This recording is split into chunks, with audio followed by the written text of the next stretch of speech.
Hello everyone, welcome to ओकुल, India के सबसे अफोर्डेबल लर्निंग प्लेटफॉर्म में आप सभी लोगों का एक बार फिर से बहुत बहुत स्वागत है। आइए अपने इस full course on Indian polity for UPSC, PCS and SSC exams को हम लोग आगे बढ़ाते हैं। और जिस टॉपिक को अभी हम लोग बात कर रहे हैं जिसके ऊपर, वो है लेजिस्लेचर, यानी कि जो हमारी क्लास 11th की एनसीईआरटी की बुक है, that is your Indian constitution at work, उसका जो चैप्टर नंबर 5 है, दैट इज लेजिस्लेचर, उसको हम लोगों ने स्टार्ट किया है, उसको लेकर हम लोग डिस्कस कर रहे हैं। ठीक है, हम लोग ये देख चुके हैं अभी तक कि लेजिस्लेचर होता क्या है, दो हाउसेस की ज़रूरत क्यों है, लोकसभा राज्यसभा होते हैं तो लोकसभा और राज्यसभा के क्या क्या रोल्स हैं, क्या क्या फंक्शंस, क्या क्या पावर्स, इनके बारे में हम लोग अभी तक डिस्कस कर चुके हैं। आज हम लोग ये बात करेंगे या ये देखेंगे कि किस तरीके से जो लॉ मेकिंग प्रोसेस है वो काम करती है। ठीक है, किस तरीके से बिल वगैरह इंट्रोड्यूस होते हैं और किस तरीके से वो फिर एक कानून बनते हैं। तो आगे बढ़ने से पहले मैं आप सभी लोगों से एक बार फिर से रिक्वेस्ट करना चाहूँगा कि जो लोग इस कोर्स को, इस वीडियो सीरीज़ को फॉलो कर रहे हैं, जिनको ये पसंद आ रही है, वो ज़्यादा से ज़्यादा वीडियोज़ को लाइक करें, ज़्यादा से ज़्यादा शेयर करें अपने दोस्तों के साथ, कलीग्स के साथ, ताकि हमारे इन कोर्सेज़ का जो फ़ायदा है वो ज़्यादा से ज़्यादा लोगों तक पहुंच सके। और बाकी जो लोग चैनल पर नए हैं उनसे भी मैं रिक्वेस्ट करूंगा कि अगर आप लोगों को कंटेंट पसंद आ रहा है, हेल्पफुल लग रहा है, तो आप लोग भी चैनल को जरूर सब्सक्राइब कर लें और बेल आइकन प्रेस करना ना भूलें, ताकि हमारी तरफ से जो भी वीडियो पोस्ट हो उसका नोटिफिकेशन आपसे मिस ना हो। तो चलिए स्टार्ट करते हैं आज का लेक्चर, चलते हैं अपनी बुक की तरफ।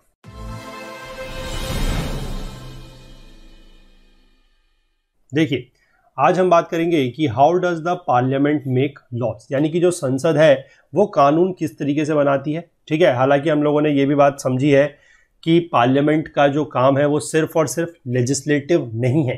ठीक है, इसके अलावा भी और भी कई तरह के काम है, लेकिन लॉ मेकिंग या लेजिस्लेशन जो एक काम है, जो एक टास्क है, वो सबसे इंपॉर्टेंट टास्क है पार्लियामेंट का। ठीक है, देखिए, the basic function of any legislature is to make laws for its people. ये चीज साफ है कि किसी भी लेजिस्लेचर का, यानी किसी भी विधायिका का सबसे बेसिक या सबसे, हम कहें कि अगर मूल कोई फंक्शन है, वो क्या है, वो है अपने लोगों के लिए क्या बनाना, लॉ बनाना या कानून बनाना। ठीक, a definite procedure is followed in the process of making law. ठीक है, एक डेफिनेट प्रोसीजर जो है वो फॉलो किया जाता है लॉ बनाने की प्रोसेस में। ठीक, some of the procedures of law making are mentioned in the constitution while some have evolved from conventions। ठीक है, तो ये ध्यान रखेंगे कि सारे के सारे जो भी प्रोविजंस वगैरह हैं लॉ बनाने को लेकर, वो कॉन्स्टिट्यूशन में मेंशन नहीं है। उसमें से कुछ जो है वो कॉन्स्टिट्यूशन में मेंशन है और बाकी कुछ जो है वो कन्वेंशन से फॉलो होते हैं। ठीक है, अब देखिए, इसमें लिखा गया है कि follow a bill through the legislative process and you will clearly see that the law making process is technical and even tedious. अब देखिए, यहां पर नीचे ये फिगर दिखाई गई है, इसमें सबसे पहले ये बोल रहा है कि हमें बिल को फॉलो करना है। तो ये हमारा एक बिल है। ठीक है, ये बिल सबसे पहले क्या जाएगा, it will be introduction in either house in case of a non money bill. ठीक है, in case of a non money bill में इसलिए लिखा गया है क्योंकि हमने कल भी ये बात समझी है कि जो मनी बिल्स होते हैं उनको राज्यसभा में इंट्रोड्यूस नहीं किया जा सकता, या फिर राज्यसभा में उनकी जो पावर वगैरह है वो बहुत कम है।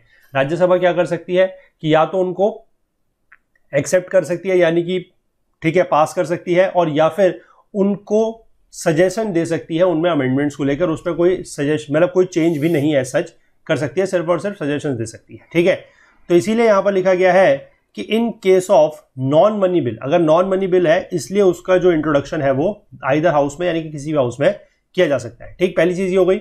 इसके बाद the bill is send to committee और discuss in the house itself. ये दोनों चीज हो सकती है। ठीक है, जब बिल सदन में पेश हो रहा है तो या तो वो किसी कमेटी को भेजा जा सकता है डिस्कशन करने के लिए, या फिर उस पर जो है चर्चा या डिस्कशन जो है वो हाउस में भी किया जा सकता है। ठीक, अगर कमेटी को भेजा जाएगा तो कमेटी अपनी रिपोर्ट देगी उस पर, हाउस मे और may not accept the report. अब वो हाउस जो है, जो सदन है, वो उस रिपोर्ट को, जो कमेटी की रिपोर्ट है, उसको एक्सेप्ट भी कर सकता है या एक्सेप्ट नहीं भी कर सकता है। ठीक है, detailed discussion of bill in the house, अगर मान लीजिए सीधे डिस्कशन हो रहा था तब तो ठीक है, आप सीधे यहां से जो प्रोसीजर है आप यहां से यहां भी आ सकते हैं।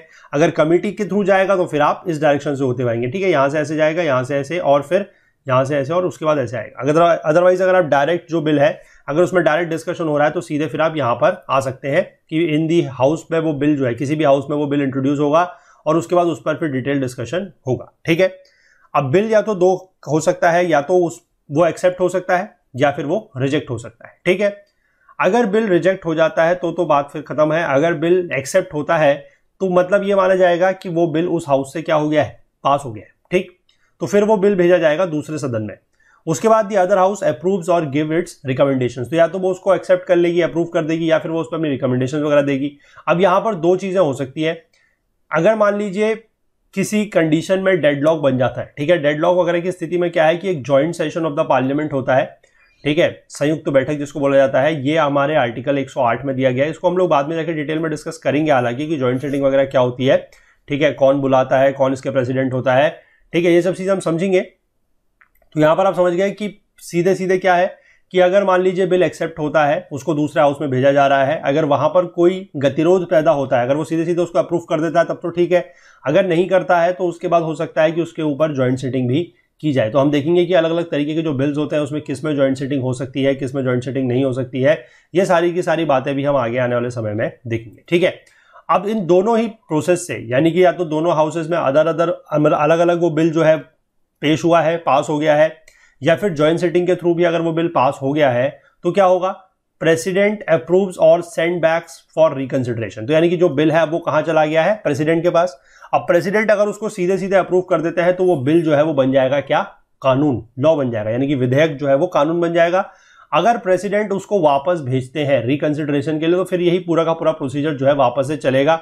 लेकिन हम लोगों ने एक बात और समझी है, ठीक है, कि प्रेसिडेंट एक बार किसी बिल को वापस भेज सकते हैं, दोबारा अगर वो बिल जो है पेश होता है वापस से संसद में और उसके बाद वो पास होकर वापस आ जाता है राष्ट्रपति के पास, तो राष्ट्रपति उस पर अपनी एसेंट देने के लिए या उसको अप्रूव करने के लिए बाध्य हो जाते हैं। ये हमने बात समझी है, ठीक है ना, क्योंकि इसको हमने एक टर्म समझा था जो है सस्पेंसिव वीटो, ठीक है। सस्पेंसिव वीटो का मतलब क्या है कि प्रधानमंत्री किसी भी बिल को सस्पेंड कर सकते हैं। सस्पेंड करने का मतलब है कि एक बार कोई बिल जो है वो दोनों सदनों में पेश हुआ, वहां पर अलग अलग करके पास हुआ या जॉइंट सिटिंग के थ्रू पास हुआ, जैसे भी, उसके बाद वो पहुंच गया राष्ट्रपति के पास। अब राष्ट्रपति उसको अगर अप्रूव कर दें सीधे सीधे तो बात अलग है, अगर अप्रूव नहीं करते हैं तो उनके पास एक पावर है that is known as suspensive veto, यानी कि वो बिल को क्या कर सकते हैं, वापस भेज सकते हैं फॉर रिकंसिडरेशन, ठीक है। रिकंसिडरेशन यानी कि पुनर्विचार के लिए उस बिल को वापस भेजा जा सकता है, ठीक है। इसको वैसे लिख सकते हैं सेंट बैक फॉर रिकंसिडरेशन, ठीक है।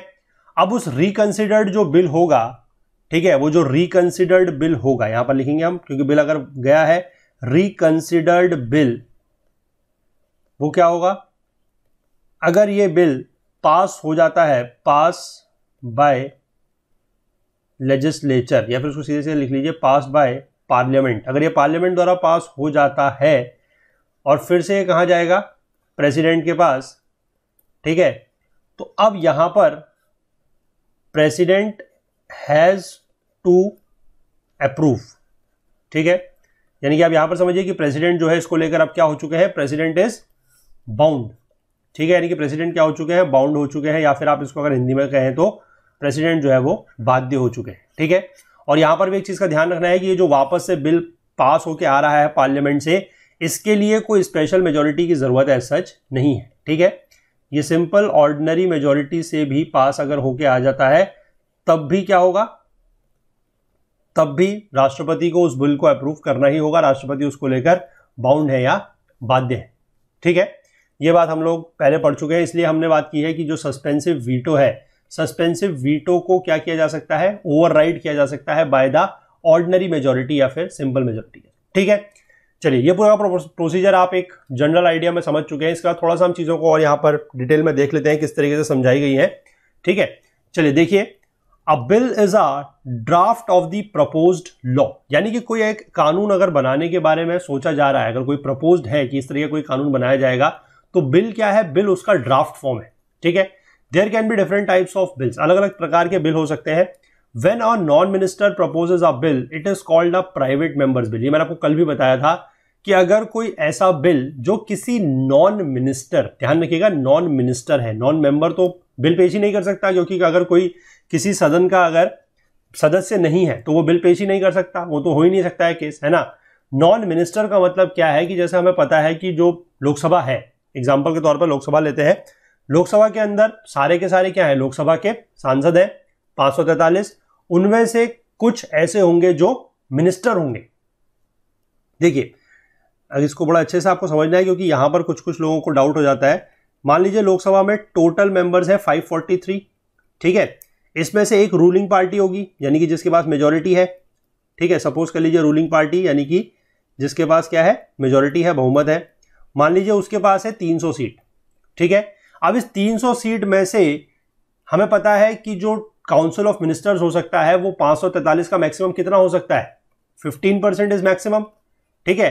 तो 15% के आसपास आप ये मान लीजिए कि चलिए 300 में से सिर्फ 60 ऐसे हैं जो मिनिस्टर्स हैं, ठीक है, बाकी मिनिस्टर्स नहीं है। और ये 60 भी मिनिस्टर जो मैं बता रहा हूं this is your council of ministers, ठीक है। ये पूरी की पूरी जो मंत्री परिषद है वो होगा, ठीक है। बाकी इसके अंदर फिर अलग अलग प्रकार के जो हमारे कैबिनेट मिनिस्टर्स हैं या फिर मिनिस्टर ऑफ स्टेट है या फिर डिप्यूटी मिनिस्टर्स है, वो सारे के सारे इन 60 के अंदर ही होंगे। अब अगर 543 में से ये 60 लोग, ये जो 60 मंत्री हैं, अगर ये कोई बिल लेके आते हैं, ठीक है, अगर ये कोई बिल लेके आते हैं तो उस बिल को क्या बोला जाएगा, that bill will be known as a government bill, ठीक है। गवर्नमेंट बिल या उसको पब्लिक बिल भी बोला जाता है, ठीक।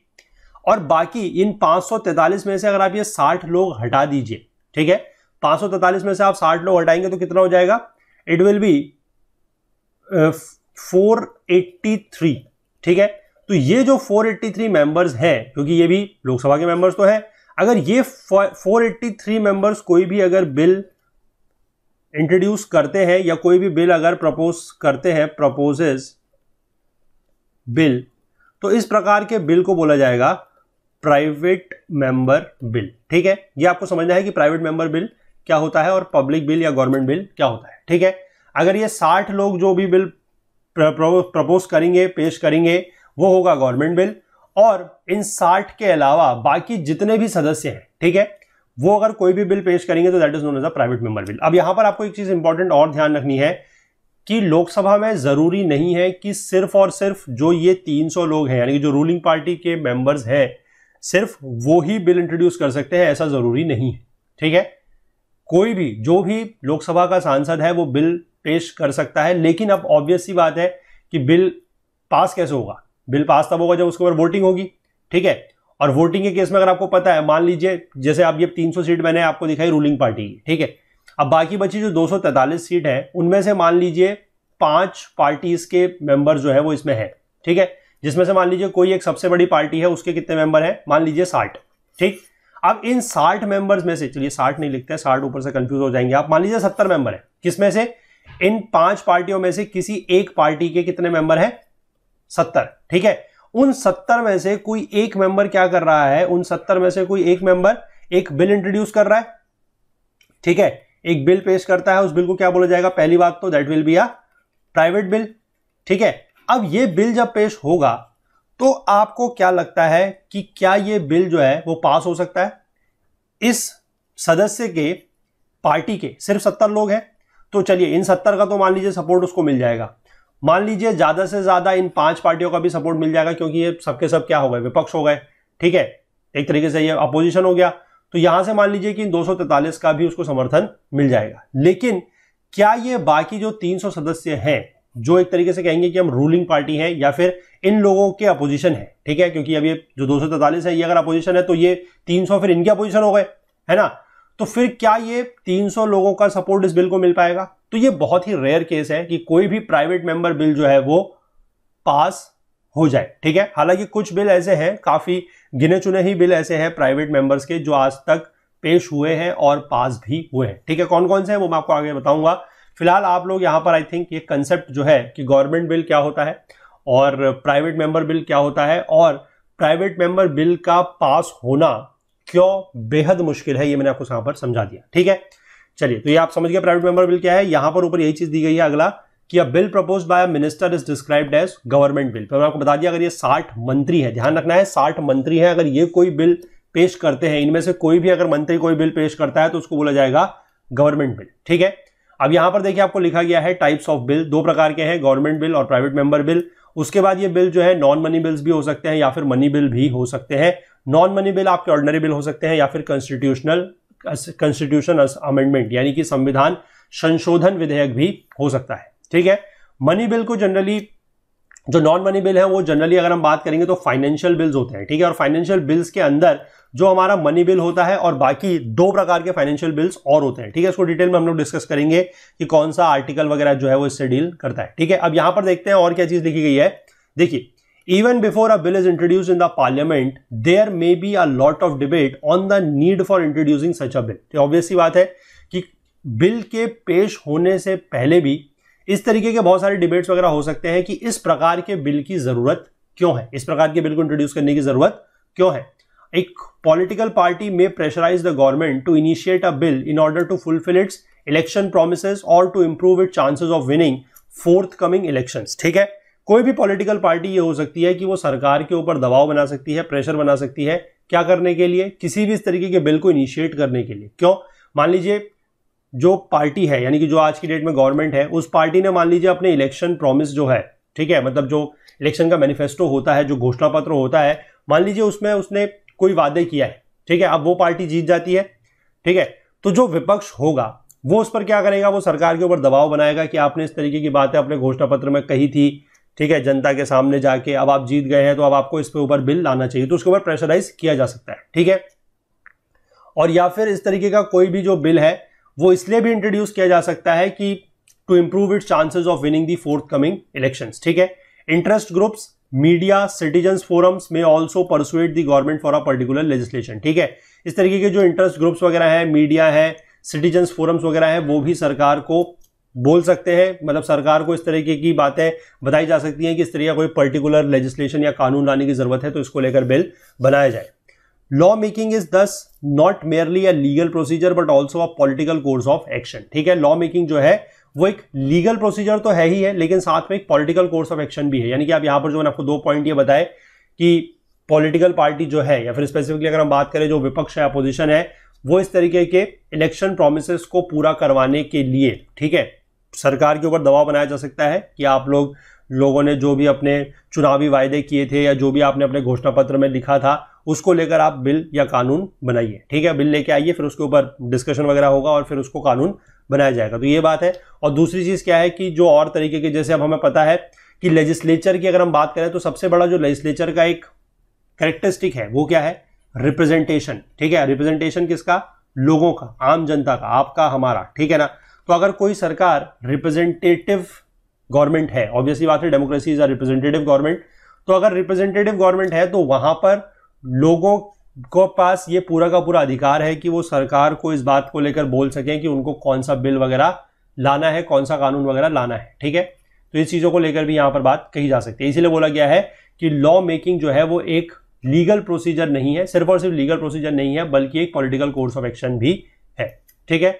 The preparation of a bill itself involves many considerations, जैसे कि resources required to implement the law, the support और opposition that the bill is likely to produce, the impact that the law may have on the electoral prospect of the ruling party etcetera. तो इन सारी की सारी बातों को लेकर जो है वो बिल बनाया जाता है, ठीक है।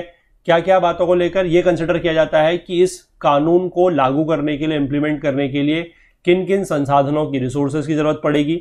अगर इस तरीके के बिल को प्रोड्यूस किया जाता है तो उसको कितना सपोर्ट मिलेगा, कितना अपोजिशन मिलेगा, ठीक है। और इस कानून का जो है वो आने वाले समय में, जो रूलिंग पार्टी है उसके आने वाले समय पे उसके इलेक्टोरल प्रोस्पेक्ट, यानी कि उसके चुनाव पर इसका क्या असर पड़ेगा, इस सब को ध्यान में रख के जो है वो बिल लाया जाता है और कानून बनाने की प्रोसेस जो है वो स्टार्ट की जाती है। In the era of collision politics specially a bill proposed by the government has to be acceptable to all the partners of the coalition। Obviously बात है, अगर कोलिजन गवर्नमेंट है, यानी कि जो हमारी गठबंधन की सरकार है, उस समय क्या होगा कि अगर सरकार, जो गवर्नमेंट है, अगर वो कोई भी बिल प्रपोज करती है तो वो जितने भी गठबंधन के पार्टनर्स हैं, ठीक है, यानी कि जितने भी अलग अलग पार्टियों मिलकर गठबंधन किया है, तो उन सभी पार्टी के जितने भी मेंबर्स हैं उन सभी को वो बिल जो है वो एक्सेप्टेबल होना चाहिए। अदरवाइज क्या होगा, आपने अगर मान लीजिए कोई इस तरीके का बिल पेश कर दिया जिसमें आपकी जो कोलिजन है, ठीक है, जो कोलिजन मेंबर्स हैं या जो कोलिजन पार्टनर्स हैं, अगर वही उस पर सहमत नहीं है तो फिर आपको उनका सपोर्ट नहीं मिलेगा और उस तरीके का बिल जो है फिर वो पास होने के चांसेस उसकी क्या हो जाएंगी, कम हो जाएंगी, ठीक है। तो इस तरीके की बातें हैं। Such practical considerations can hardly be ignored, तो इस तरीके की बातों को इग्नोर नहीं किया जा सकता है। The cabinet considers all these before arriving at a decision to enact a law. तो जो कैबिनेट है, क्योंकि कैबिनेट क्या है, हमें पता है जो काउंसिल ऑफ मिनिस्टर्स है या जो गवर्नमेंट है, कैबिनेट उसका एक सबसे इंपॉर्टेंट पार्ट है, ठीक है ना, सबसे एक इंपॉर्टेंट पार्ट है इसका। तो इसीलिए कैबिनेट इस तरीके की सारी बातों को जो है वो पहले ही कंसिडर कर लेती है, इन पर विचार कर लेती है किसी भी कानून को बनाने से पहले या उससे संबंधित कोई भी बिल लाने से पहले, ठीक। Once the cabinet approves the policy behind the legislation, the task of drafting the legislation begins, ठीक है। अब अगर ये सारी की सारी बातें कंसिडर कर ली गई है, इन पर विचार कर लिया गया है और ये एक डिसीजन ले लिया गया है कि हाँ ठीक है, कैबिनेट द्वारा डिसीजन ले लिया गया है कि इस तरीके का कोई बिल जो है वो लाया जा सकता है या कोई इस तरीके का कानून जो है वो बनाया जा सकता है, तो फिर उसके बाद जो लेजिस्लेशन की ड्राफ्टिंग का काम है वो स्टार्ट होता है। The draft of any bill is prepared by the concerned ministry, ठीक है। जिस भी मिनिस्ट्री से संबंधित, जिस भी मंत्रालय से संबंधित वो कानून है, उसी संबंधित मिनिस्ट्री जो है, उसी से संबंधित जो मंत्रालय है वो उस बिल का ड्राफ्ट बनाएगा। फॉर इंस्टेंस, अगर कोई बिल है raising the marriageable age of girls from 18 to 21, ठीक है, अगर कोई ऐसा बिल है जिसमें यह बोला गया है कि जो लड़कियों की शादी की उम्र है उसको 18 साल से बढ़ाकर अगर 21 साल करने की बात है, तो इस तरीके का बिल कौन बनाएगा? It will be prepared by the law ministry. The ministry of women and child welfare में ऑल्सो भी इन्वॉल्व इन इट, ठीक है। तो ये इसमें इन्वॉल्व हो सकते हैं, लेकिन ये इसको बनाया किसके द्वारा जाएगा? लॉ मिनिस्ट्री द्वारा। तो within the parliament a bill may be introduce in the Lok Sabha और Rajya Sabha by a member of the house, ठीक है। ये देखिए बिल्कुल अच्छे से ध्यान रखिएगा कि by a member of the house लिखा गया है, यानी कि लोकसभा के केस में 543 और राज्यसभा के केस में 245, ठीक है। किसी के द्वारा भी ये बिल जो है इंट्रोड्यूस किया जा सकता है, but often a minister responsible for the subject introduces the bill. वही बात है कि जो मिनिस्टर रिस्पॉन्सिबल है इस तरीके के सब्जेक्ट को लेकर, जैसे मान लीजिए मैंने बताया कि लॉ मिनिस्ट्री से संबंधित अगर बिल है तो जो लॉ मिनिस्टर होंगे फिर वही इस बिल को इंट्रोड्यूस करेंगे, ठीक है। ये तो हो गई ऑर्डिनरी बिल की बात मैं बता रहा हूं, ठीक है। जो मनी बिल है उसमें ऐसा नहीं है, money bill can be introduce only in Lok Sabha. इसीलिए ऊपर लिखा गया था, जहां पर हमने डायग्राम समझा था फ्लो चार्ट में, वहां पर लिखा गया था non money bill can be introduce in either house, ठीक है। तो ध्यान रखना है कि जो मनी बिल है वो लोकसभा में ही इंट्रोड्यूस किया जा सकता है, उसको राज्यसभा में इंट्रोड्यूस नहीं किया जा सकता, ठीक है। एक बार वो वहां से पास हो जाता है तब उसको राज्यसभा में भेजा जा सकता है, लेकिन राज्यसभा के पास इस बिल को लेकर, ये जो मनी बिल है इसको लेकर पावर्स बहुत ही ज्यादा क्या होती हैं? कम होती हैं, ठीक। A large part of the discussion on the bills takes place in the committees, ठीक है। कमिटीज वगैरह जो है उनमें काफी इस तरीके का डिस्कशन होता है। The recommendations of the committees is then sent to the house. तो बाकी जो फिर कमिटीज वगैरह जो रिकमेंड देती हैं वो हाउस में आती है, यानी कि सदन में आती है। इसीलिए जो कमिटीज है इनको बोला जाता है क्या? मिनिएचर लेजिस्लेचर, यानी कि एक छोटा रूप है ये विधायिका का, तो इसलिए उनको मिनिएचर लेजिस्लेचर भी बोला जाता है। This is the second stage in law making process.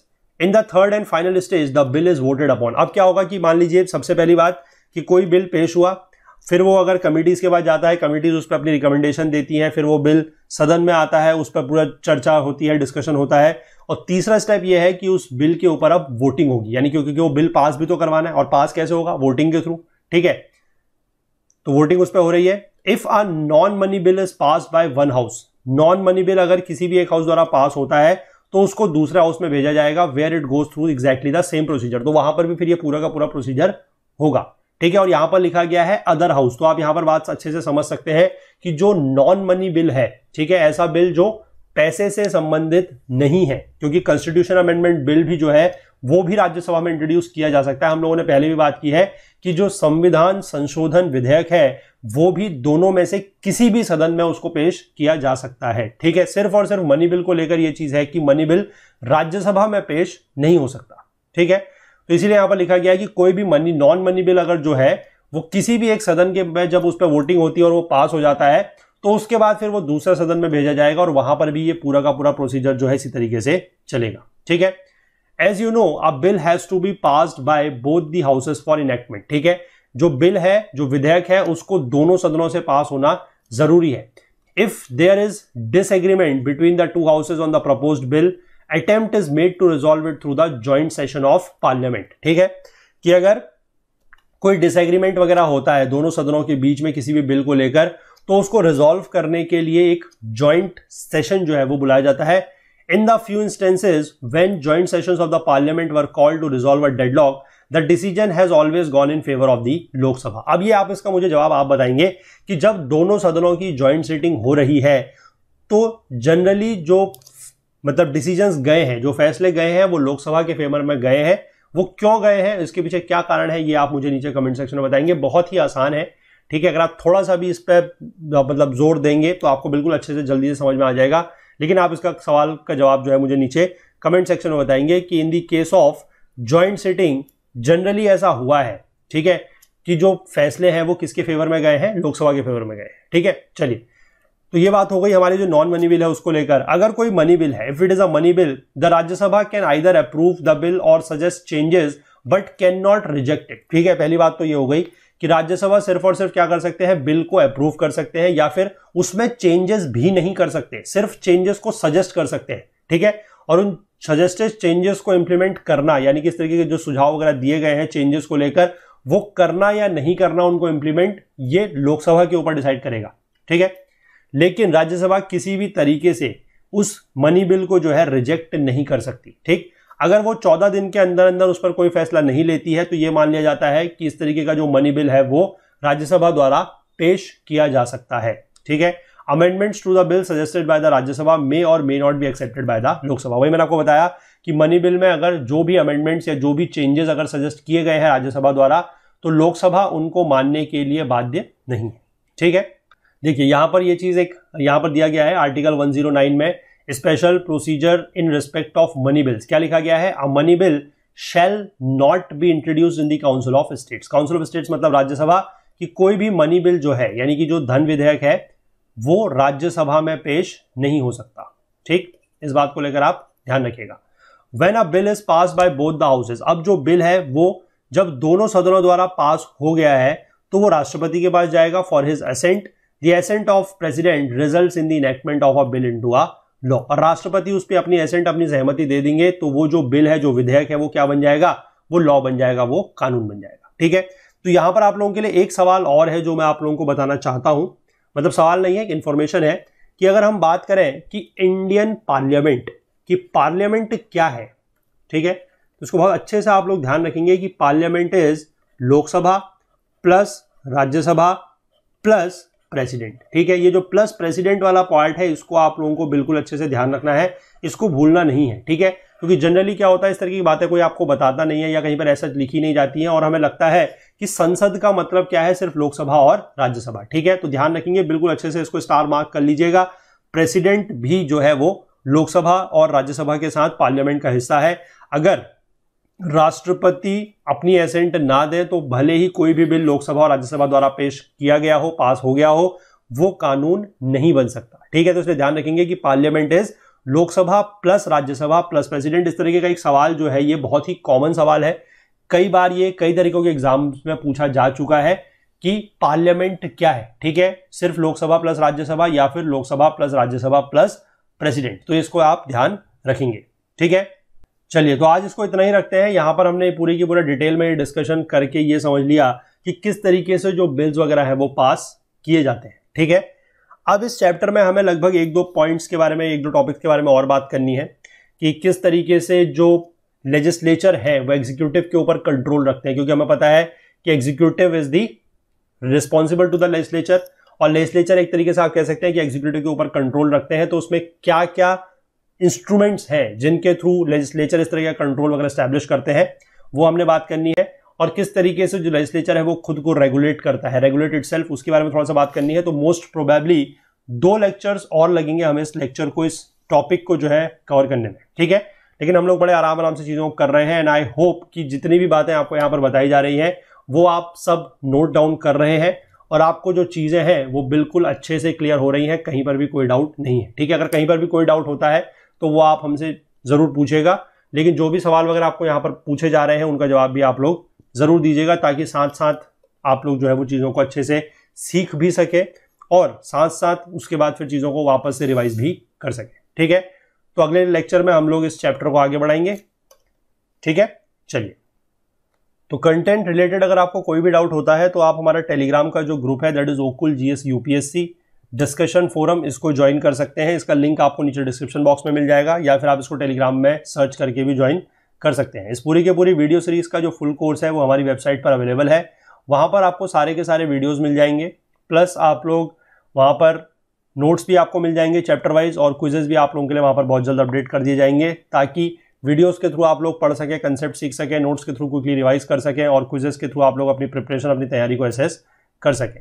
Course purchase करने संबंधी अगर आप कोई टेक्निकल क्वेरी फेस करते हैं तो आप हमसे इस नंबर पर व्हाट्सएप के थ्रू कांटेक्ट कर सकते हैं, दैट इज 9498086380। बाकी अगर आप हमसे कोई भी और बात शेयर करना चाहें, कुछ भी पूछना चाहें या बताना चाहें तो उसके लिए आप हमारी ईमेल आईडी का यूज भी कर सकते हैं, दैट इज support@okul.co। बाकी हमसे ज्यादा जुड़ने के लिए आप हमें फेसबुक पे, इंस्टाग्राम पे, लिंक्डइन पे और ट्विटर पर भी फॉलो कर सकते हैं। Thanks for watching till the end. आप हमारे अदर कोर्सेज को इन प्लेलिस्ट्स के थ्रू एक्सेस कर सकते हैं। अगर आपको यह वीडियो पसंद आया है तो लाइक ज़रूर करें, इसे ज़्यादा से ज़्यादा शेयर करें। अगर आपने अभी तक हमारे इस YouTube चैनल को सब्सक्राइब नहीं किया है तो जल्दी से कर लीजिए और बेल आइकन प्रेस करना बिल्कुल नहीं भूलिएगा, ताकि आपको हमारे सभी वीडियोज़ के नोटिफिकेशन सबसे पहले मिल सके। अपने कमेंट्स करके हमें ज़रूर बताइएगा कि आपको ये वीडियो कैसा लगा।